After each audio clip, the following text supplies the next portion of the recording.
देश भर में पेपर लीक के लगातार मामले सामने आए। युवाओं के बढ़ते आक्रोश के बीच सरकार ने बड़ा कदम उठाया। परीक्षा व्यवस्था में पारदर्शिता, नकल माफियाओं पर नकेल कसने के मकसद से पेपर लीक संशोधन बिल को मंजूरी दे दी गई।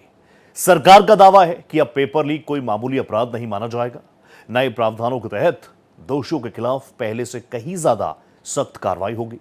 नकल माफिया, संगठित गिरोह और परीक्षा प्रक्रिया से छेड़छाड़ करने वालों पर कानून का शिकंजा और कसने की तैयारी है। प्राइम मिनिस्टर ने भी क्लियर कट संदेश दिया कि युवाओं के भविष्य से खिलवाड़ किसी भी कीमत पर बर्दाश्त नहीं होगा।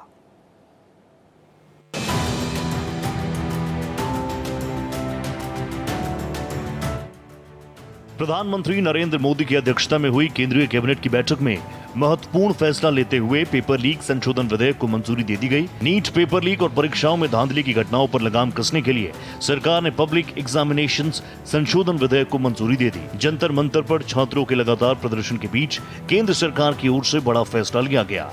संशोधन विधेयक में पेपर लीक करने वालों, गैंग और संगठित माफिया के खिलाफ कठोर प्रावधान किए गए हैं। अब दोषी पाए जाने पर अधिकतम 10 साल की सजा और 10 करोड़ रुपए तक का जुर्माना लगाया जा सकेगा।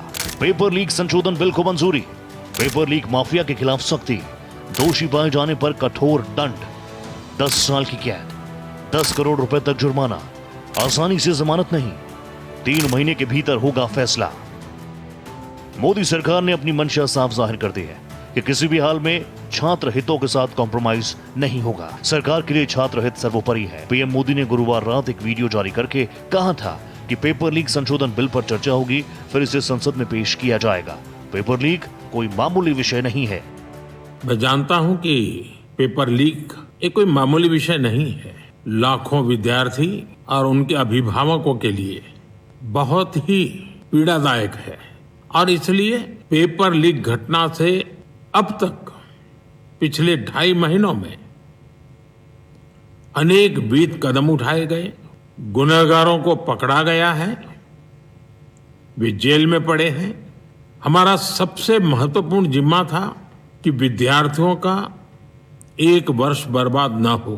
कम से कम समय में 22 लाख जितने विद्यार्थियों के एग्जाम हो जाएं, इसका प्रबंध किया।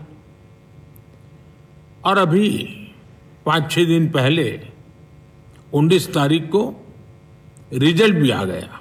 मैंने आज फास्ट ट्रैक कोर्ट के लिए विभागों को निर्देश दिए थे। प्रिवेंशन ऑफ अनफेयर मीन्स संशोधन विधेयक में फास्ट ट्रैक कोर्ट का प्रावधान भी शामिल किया गया। इसके तहत पेपर लीक से जुड़े मामलों में 3 महीनों के अंदर फैसला सुनाना अनिवार्य होगा।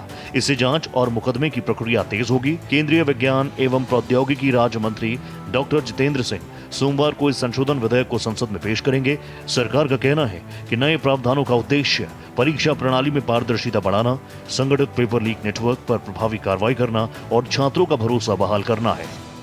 हमने आज भी राहुल गांधी जी खुद सदन में थे तो हमने कहा कि आप बहस तुरंत शुरू कराइए।